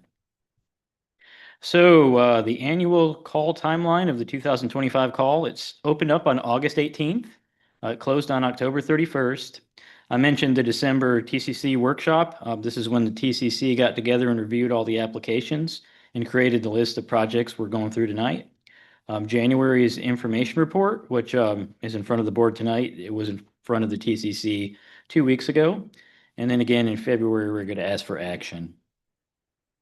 So the annual call funding availability, we do have a total of $51.5 million available this year. Most of these are STBGDA funds, which are the most flexible. We do have some TAP funds, a much smaller amount available, but the total you want to look at this evening is this $51.5 million. And I do want to mention that these will be programmed from fiscal year 29 through 31. We are programmed out a few years. It saves us for any kind of you'll see in a couple minutes, any kind of overages or unprogrammed dollars we have, we're not in any risk of losing those. So the number of applications received was 17. 4 of these are new highway projects totaling $14 million. We had 2 shortfall projects for highway totaling $1.8 million. We originally received 5 new bicycle pedestrian projects. One of these was withdrawn due to the local match being a little more than the local jurisdiction wanted to spend. We do have 1 existing shortfall project for bike ped. And then the one nice thing about the discretionary program is it allows for planning projects to be funded. These are typically up to 1% of the total funds. So with the 17 applications we received, that totals roughly $26.5 million. I'd mentioned before that we do have $51.5 million available. So unprogrammed for this call is about $25 million, closer to 25.5. I do want to reiterate, these will roll over to next year. So we're starting with a surplus for next year. So it might be something worth talking to your staff about, that we do have this surplus. Next year might be a good year to come and ask for some funds. So getting to the list, roadway projects, the 2 shortfall projects, we had one from Mooresville. The first one is the Silicon Shores East-West Connector Roadway Project. They're asking for an additional $750,000. The second one comes from Waxhaw, and it's the Kensington Drive improvements. They're asking for about $375,000. We had a new project from Mooresville, which is a Talbot Road widening project. This would extend from Brawley School Road to Terrace Road. The request is about $8.8 million. And then we had an intersection improvement project from Huntersville, which is the Irwin Cook Road extension and roundabouts. They're looking for about $3.2 million. One project requested from Matthews, the Hargett Road and Sam Newell Road intersection improvement project. A little bit over $1 million was requested. And then the last one was from Wesley Chapel, which is the Newtown Road and Billy Howie Road intersection project. This one is NCDOT sponsored. Again, they're looking for about $1 million as well. So the total applied for highway projects is almost $16 million, 15.8. Our bicycle pedestrian projects, we do have the one shortfall project, which is the Irwin Creek Greenway. It's Crestwood Drive to Yorkmont Road. Originally requested was about $2.7 million. We do have maximums that you can apply for. Basically, if you apply for any more than 25% of the total funding for the if you apply for the mode, This is bicycle and pedestrian. Any more than 25%, the policy says you can only get the 25%. So they were a little bit, about $200,000 over the 25%. Mecklenburg County was fine with this reduction to just rewarding the $2.5 million for that project. Policy dictated this, so the board wanted to keep policy alive. We also have the Matthews, project from Matthews, Monroe Sidewalk Project. This request was a little bit over 1 million. Project from Monroe, Circle Drive Shared Use Path. This is about 1.7 million. Another project from Mooresville, the Terrace Road Sidewalk Project, about $2.3 million. And then the last one was from Charlotte. This was I-277 Rail Trail Pedestrian Bridge. This was about 2.5 million. Total for the non-highway projects was about $10 million. And I did mention that we do have planning projects available for funding within the discretionary policy. Mr. Cook had mentioned these earlier. We do have 5 projects. You can see those in front of you. They total about $600,000. So with our total funds available, 51.5 million, we've got about 15.5 for highway, a little bit over 10 million for bike ped, and a little bit over 600,000 for planning projects. So the recommended projects is a little bit north of $25.5 million, or 51% of available funds. This would mean, if all approved, that we have about $25 million coming back next year. Again, we have, these will be available next year. They'll roll over with no problem. So the upcoming events, again, this is the information report tonight, and next month we'll be asking for action on this list. Thank you, Mr. And that's the review of the discretionary policy for the 2025 fall call. Mr. Jones. What were funds, is that for 27? It will, the fall call for 26, basically. So it will open up like roughly August of 26. It'll be in front of you in 27. Yeah. We can't guarantee that we'll have 51 million again. We just happen to get a lot more funds than we typically get, but we start off with a $25 million, I guess, surplus in that account. Typically we get about $30 million our way for this particular program. We just happen to get a lot more this year from the DOT to distribute. State? Federal, state, and then it comes to the MPO. Not look negatively upon us that we didn't obligate. I mean, that's a pretty large chunk that didn't get obligated. It's really up to the particular MPO as to when to make their federal direct attributable funds, which are these, available. So I can't speak for the feds, but we've had situations similar where we've carried some funding over to the next fiscal year and haven't gotten any sort of notification from the federal government about it. So that's my hope this year, is that you all are starting to work with your staff now to identify projects from your plans, and we can have more requests than available funding, because that's the routine for us. Mm-hmm. And Just shocked. Mhm. Shocked I had a couple of projects that were not on. Sure. Wow, we had that much extra. And a lot of these funds come from redistribution, where maybe there's an MPO in the state that hasn't used funding in years. So it goes back in the pot and it's distributed to the MPOs that actually are using the funding. And that amount is kind of hit or miss. We don't know what we'll get from that year to year. Great. Good question, David. Thank you. Other questions? All right. Thank you, Andrew. Appreciate it. We'll go to item number 12. Recognize Neil to talk about the upcoming agenda items, followed by some updates from our friends from NCDOT. The February 18th CRTPO board agenda is anticipated to include action to approve the discretionary grant program funding allocations, as Andrew just presented, and also to amend the 2026 through 2035 transportation improvement program to allocate these funds to new and existing projects. There'll also be 2 other business items which we'll have on consent. That is the approval of the 2026 performance-based planning safety targets and the 2026 transit performance targets that Will presented to us this evening. We'll have an information report on the results of the third phase of public engagement with the 2055 Metropolitan Transportation Plan. We are in the third phase of public engagement with that, obviously. That began on January 12th. That will conclude on February 10th. Action is requested of the board to approve the 2055 MTP in March of 2026. So that's a big action coming before this board, over 2 years, 2+ years of planning to get to where we are today. And then the other information report is on the federal or the FY 2027 Unified Planning Work Program. Bob Cook will present the second draft of that. And then just a few announcements here. I sent you all an email earlier this month with information for voting members to file their statement of economic interest, as well as your real estate disclosure forms with the State Ethics Commission.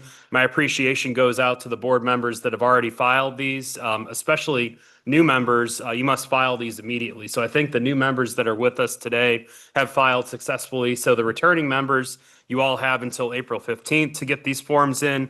Returning members, it should be relatively easy to just log into your account and reaffirm that your information hasn't changed from one year to the other. Mentioned the 2055 MTP. Within the body of the email that I sent the board agenda, there's a QR code and some information about the CRTPO Member Academy. This is a series of interactive training sessions that Brian Elgort of our staff up there at the podium is leading. So if you have not taken the survey yet, please either go to our board agenda packet. There's the QR code in there. The QR code is also up at the podium, or you can go back to the email that I sent you all last week with the agenda packet, and just please fill out that survey. That'll inform the programming for the Member Academy based upon your priorities, personally and within your jurisdictions. I was made aware last week during the orientation that there might be a possible conflict with a National League of Cities congressional conference that would conflict with the March 18th CRTPO board meeting. We do have action scheduled, as I mentioned, on the 2055 MTP to adopt that, as well as the Unified Planning Work Program. So I just want to know, show of hands, if any of the board members are anticipating attending that conference and if there will be a conflict in terms of achieving a quorum.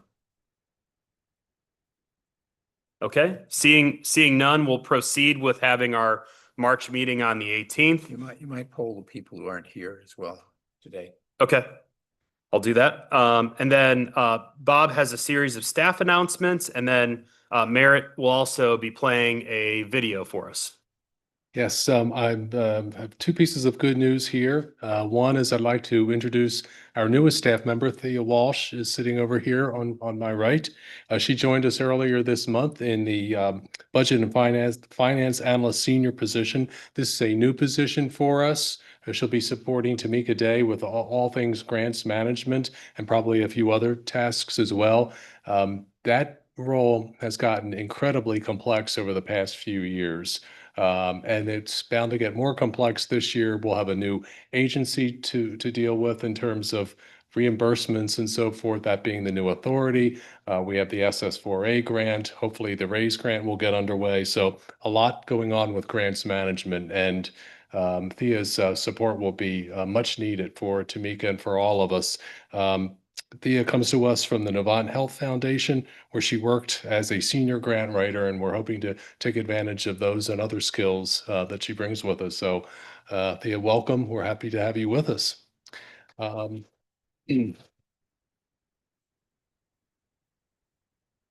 my other piece of good news, we had a program manager position posted in the fall, and I guess into the early winter, in the fall.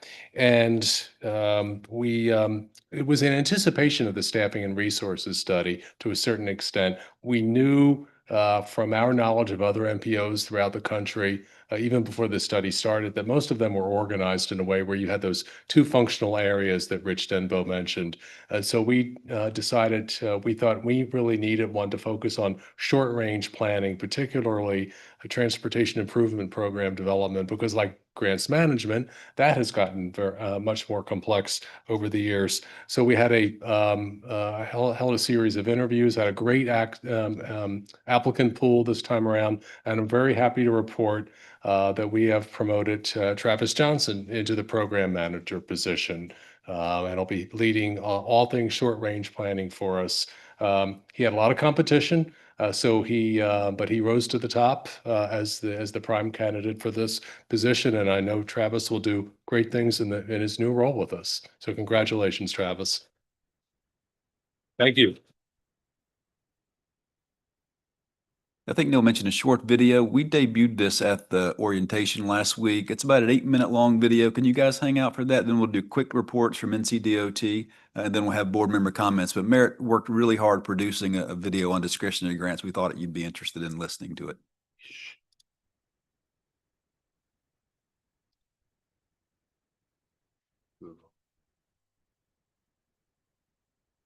There it goes.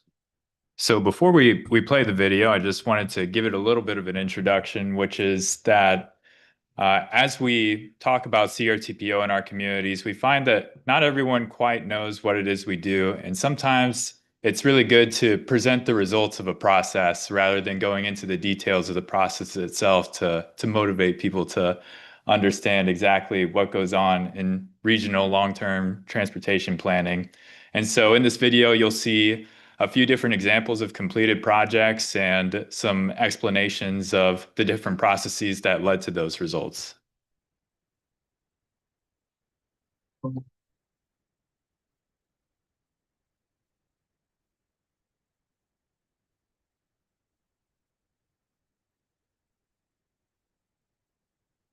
The Charlotte Regional Transportation Planning Organization is the metropolitan planning organization for the Charlotte urban area and provides transportation planning services for Iredell, Mecklenburg, and Union counties. A metropolitan planning organization, or an MPO for short, is a federally designated agency that allocates federal transportation dollars to transportation projects throughout an urban area. We guide policy and programming for all sorts of transportation projects throughout the area. We cover a wider area than most organizations do, with the exception of NCDOT, of course. Most transportation planning entities cover one city, one county. We cover 3. MPOs have to cover the entirety of the census-designated urban area, and that urban area extends into Iredell, Mecklenburg, and Union counties.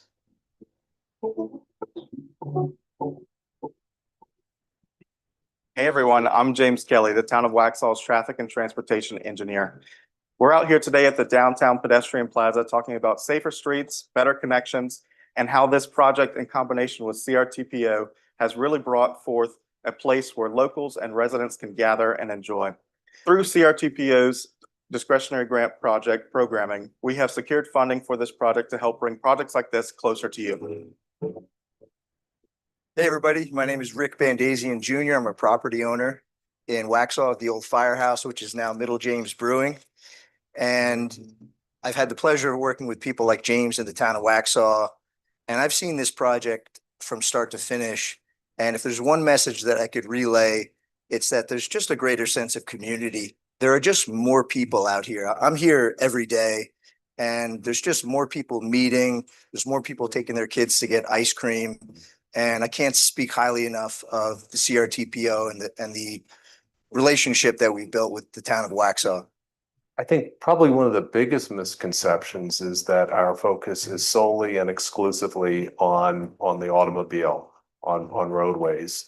But we do play a major role in bicycle and pedestrian travel. We are actively working with CATS, and we also fund greenway projects as well. So it's truly a multimodal organization and not just a single modal organization. I'm Maureen Ryan, and I'm the Communications Officer for the Town of Matthews. Today, we're standing here at the 4 Mile Creek Greenway Tunnel. The tunnel connects the Mara ball fields to these neighborhoods around the Greenway. It connects people to downtown, and it connects people directly to Squirrel Lake Park. The tunnel gives pedestrians and cyclists a safe and easy way to cross South Trade Street. They don't have to deal with the busy traffic. They can just safely go underneath the street using the tunnel. The combination of federal, state, and local dollars to bring this project to fruition was so important to the town of Matthews. It helps to achieve our goal of making Matthews a walkable, well-connected town. A lot of the residents in Matthews like to walk and bike to get to their destinations. And now with this tunnel, they can. They can safely get across a busy South Trade Street to get to the Mara ball fields, downtown, to Squirrel Lake Park. Hey, my name is Lindsay. I am a resident here in downtown Matthews, and we love the tunnel.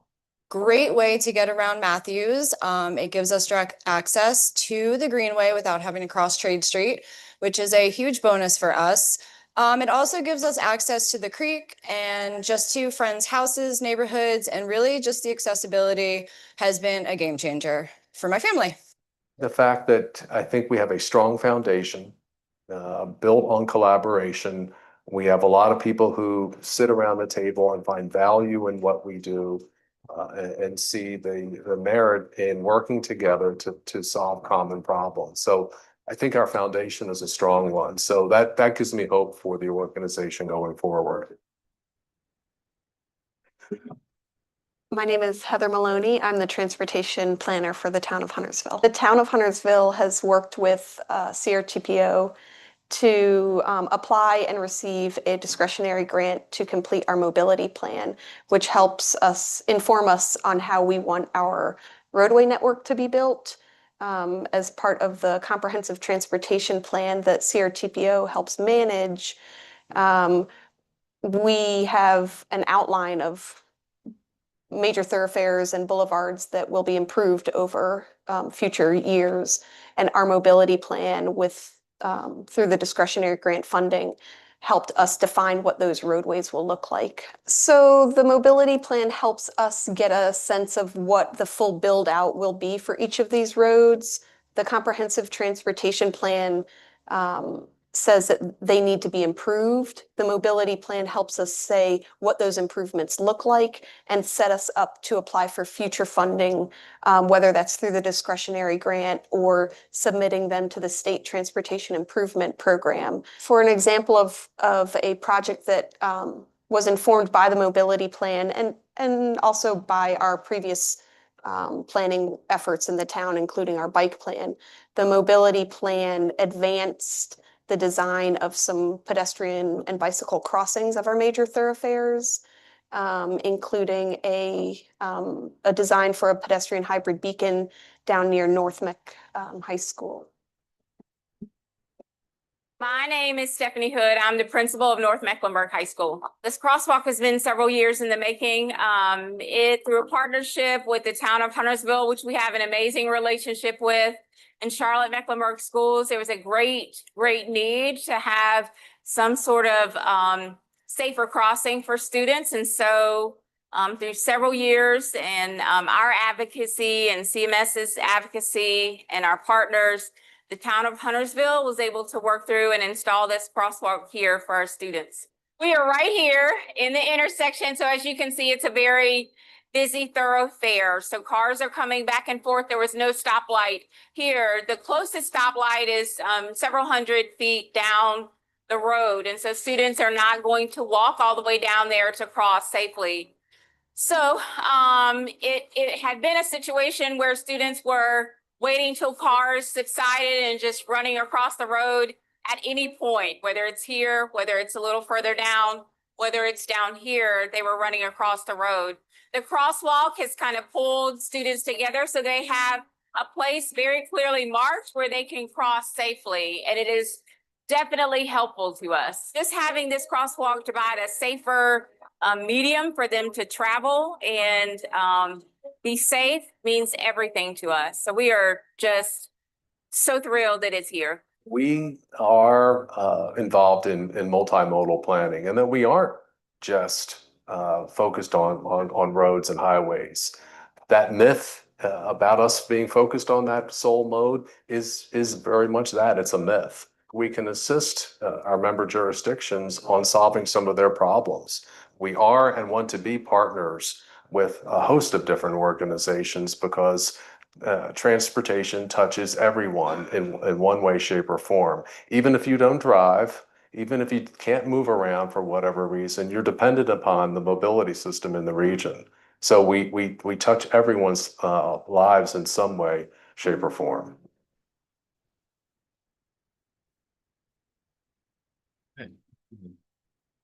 Well done, team. Thank you very much. All right. We're going to quickly move to the last couple of items. One is, and thank you, those in the audience, for your patience with us tonight. We'll try to make good use of your time.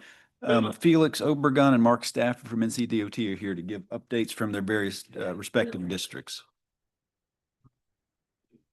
Yes, please.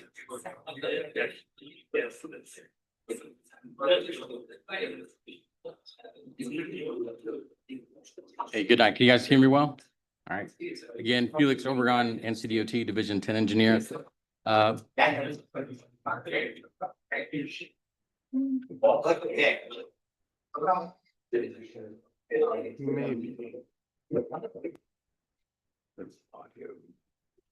It was, yeah, YouTube was still up. We share.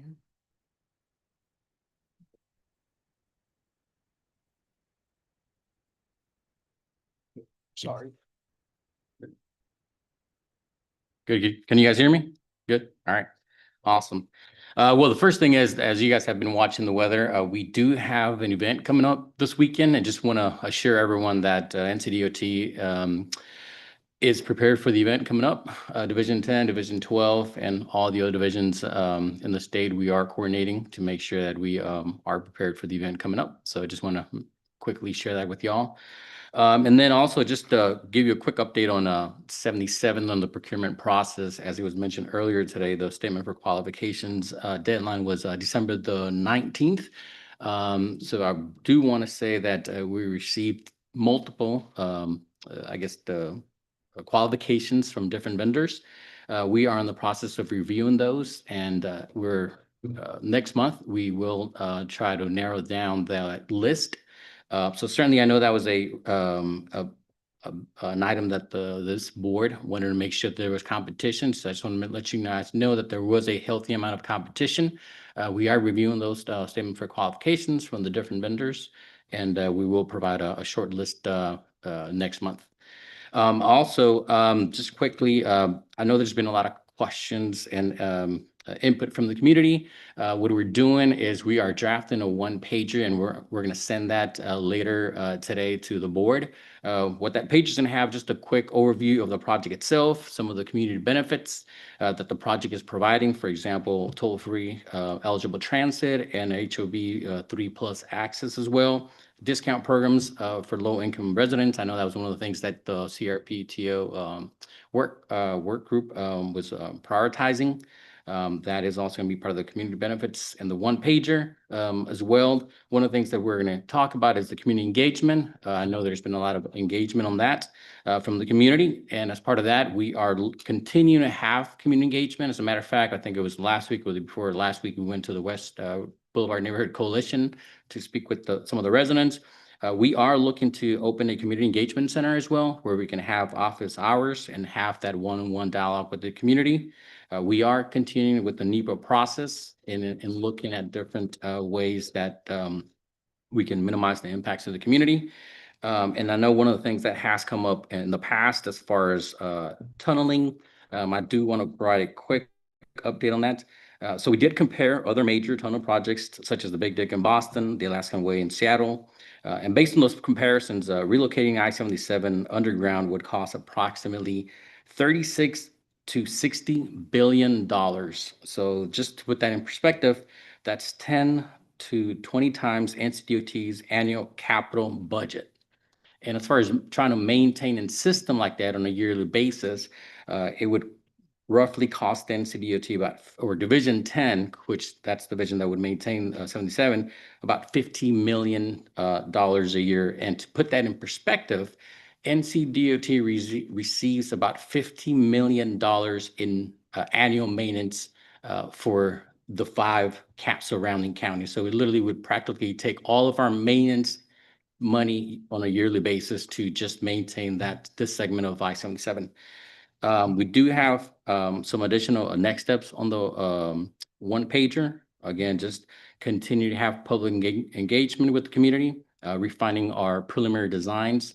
And again, just want to do a quick update on that. We will be sending the one pager out to the board itself.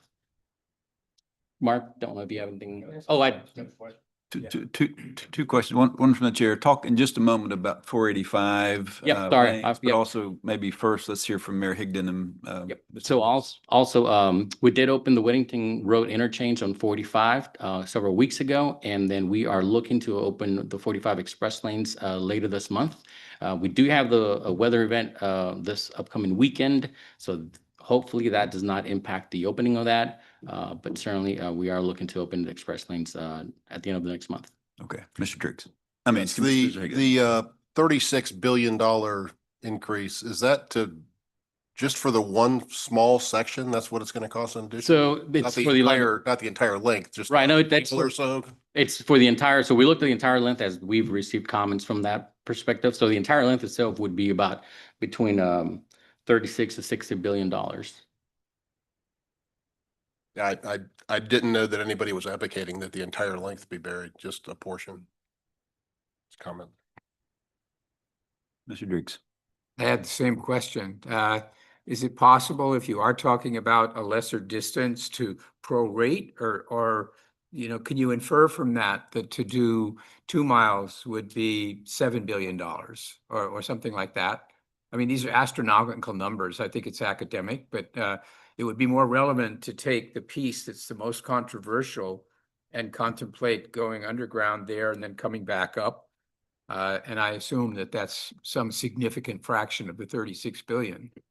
Correct. It would be a lesser cost. It still would be a large cost that's associated with trying to bury 77, which one of the things that we're trying to do is try to provide a feasible or financial project that can be delivered as part of the P3, which with that increased cost would make it a lot more difficult. Right. I just think, as Mayor Higdon said, no one's talking about putting it all underground. So it would be probably more helpful if we knew a number associated with the portion that would be responsive to a lot of the community input we're getting. But I mean, if it's 36 to 60 for the whole length, and the thing is 11 miles long, a fifth of it just on a prorated basis would be like $7 to $12 billion. Councilor Driggs, that's a good suggestion. We'll get back to you with a number. Yeah. All right. Thank you. Thank you. And to that, I got one quick, and to that end, in looking at breaking it out for the areas in that corridor that are most impacted, Felix, I think we've discussed 3 options. We've discussed a flyover, we've discussed a tunnel, and we've discussed surface. I think it would behoove us to look at all 3 options for the impacted area, not for necessarily for the entire corridor. Even if we've got to go overhead because it's more practical and more attainable than going under for the impacted area, I'd still like to at least have that to vet as we move forward. I don't want to throw our arms up and just say it's X billion dollars, so it doesn't work. I mean, this is already a $3+ billion project anyway. Correct. And we know that the state can't achieve it, so it's going to have to be a P3. So the onus on how it's going to work is going to be on that vendor that's going to come forward. So I think deliverables of options have to be there. Rusty, that's a good point. That's part of our plan, though, is that these potential vendors, they have an open book to come up with ideas. They understand what the community issues are, that then be presented to the board of what's there. So good idea. We're implementing that. Mr. Driggs. I just wanted to say, Felix, I've expressed the personal opinion that a P3 could well be completely unworkable because you can't charge enough money to pay the whatever billions it is. I mean, does that strike you generally as a reasonable position to take? Because people are saying, hey, it's more money, so fine, it's worth it or whatever. And I think there's a barrier in terms of how much capacity you can create by charging people who use that road. It's an elasticity of demand thing, but particularly given the constraints that we imposed in order to achieve utilization in those lanes, so you can't even totally maximize revenue. I'd just be really surprised if there was any solution based on $600 million of state money that a private guy could offer. Correct. One of the things that one of the things we did with the CRTPO working group is we put those terms as part of the request for qualification. So it's a balancing act where trying to achieve a project that is able to meet the priorities of the CRTPO, but as well provide a project that's feasible where concessionaires able to also be able to recoup some of the funding with some of the priorities that we asked them to commit to. Right. I wasn't completely sure they'd be able to respond to the things that came out of that working group. It looks like we're in good shape there, but boy, you put a few billion more on it and different deal completely. Thank you. Thanks, Felix. Mark Stafford. Real quick, I'll just tag on to what Felix said about this upcoming weather. I really don't have any other updates. Obviously, the forecast has gone from about 15 inches down to the latest is about 3 inches. So we'll stay tuned. We're planning on brining. You'll see that. You come to expect that from NCDOT. So with that, I'll be glad to take any other questions if there's anything from the board. Where's that? Where is that expected? So I was running Mooresville just a little while ago on the NOAA's website, looking at 3 inches. So I was doing the southern end of Iredell County, and you look at it, it's gone from yesterday evening, it was 15, 18 at the upper end of Division 12 up in northern Iredell down, and it's changed drastically, but we all know how the weather goes. So we're on it. We've already, we're, making sure our supplies are good, but we're probably going to be brining because that's what we do. And then we'll be responding with our normal protocol. If they're calling for snow, it'll probably be sunny and 70. We're still going to brine. Thank you, man. Thank you, Mr. Stafford. For board members old and new, I would just remind you, there's a live link in your agenda item. It's fun to click on that and see the projects that are being presented to us as information too. We don't talk about every one of them, but click on the live link. You'll see a spreadsheet of all the projects in your community, in your district, by city, with completion dates and progress reports. That's a helpful piece that you may miss if you don't click on that link. Board member comments. May I just ask Mr. Lathrop, Chair of the NC Department of Transportation, to kick us off with a quick report from Raleigh. Very quick, high level. With the Board of Transportation, we have 5 new members, and so they have been climbing up the learning curve and generally doing quite well. And since I became chair last year, we've got a number of focus areas that by consensus we've been focusing on and will continue to do so. And we'll be having a retreat in February to further help get everybody, the new members especially, into their roles and into our areas of focus. As you know, we've got a new secretary, Daniel Johnson, and he's been moving around a lot, just doing a lot of listening and a lot of seeing and putting together his team. And, and in my role, it seems like for one reason or another, I'm very closely connected, more so with him than any other secretary in my 9 years on the board. And he's off to a good start, and I'm talking to him, seems like several times a week, and we'll be with him next week. On the finances, for 8 years, I was the finance chair, and, for DOT, our cash remains good, but, it is starting to dip down a bit. And I would say most likely because of the Helene spending, which is ramping up. And the estimate on I-40 recently went up because that's such a big and complicated project, and they're having to build so many retaining walls. So stay tuned for more info on that. But our cash is a percentage of our overall commitments, and at any given time now we're close to almost 10 billion in commitments on a statewide basis for projects for capital, new and expanded. So our cash is compared to that adequate, but certainly not at all inflated. Felix and I, as with Stephen, and shout out to Stephen, we talk all the time, and we also interact with a lot of you all the time. And so don't hesitate to call us, just to talk about what's on your mind, and what your needs are and what your priorities are. And so that's what I've got. If anybody wants to ask me anything. Mary Oh Hickey? yeah, Rusty's reminded me. We dedicated the Steph Curry interchange at the Davidson exit recently on December 30th at the Davidson basketball game. And that was a lot of fun, and get to hang out with somebody like Steph Curry was pretty special. And he's such a gracious guy and a good guy that it made it really fun. And I know Rusty was involved in that in a big way with the town of Davidson and your colleagues on the board. And Felix, of course, was quite involved, and Brett Knipe before him. So shout out to all you guys, but that was great. I think the cool thing about that is we were on the court presenting this thing, and right before we went out there, Draymond Green and Jimmy Butler came in. They'd never been to Davidson before. And they got an Uber to bring them from Charlotte because they were playing the Hornets the next day. And they got an Uber to bring them up, and they got in the game and sat across the court and filmed everything. So it was a special night. Very cool. Awesome. Thank you for that, Mayor Higdon.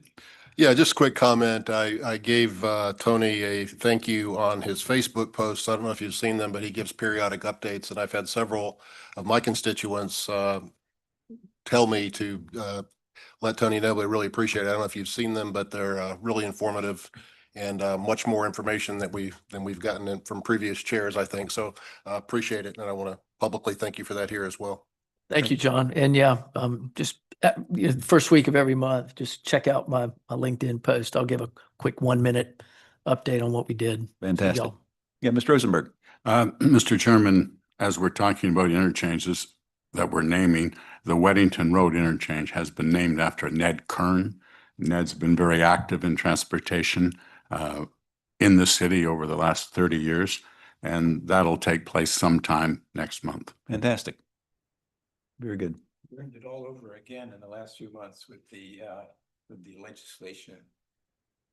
Ned was instrumental in our efforts to get the legislation passed. He's been incredibly valuable to the community. Thank you, Stephen. Great update. Other comments? Last call. I'll take a motion to adjourn. So moved. Second. All in favor? Aye. Thank you guys for spending some time with us tonight. Thank you, especially those who came from the public. It's a good 2 hours of your night. We don't dismiss that. Thank you very much, Mr. Williams.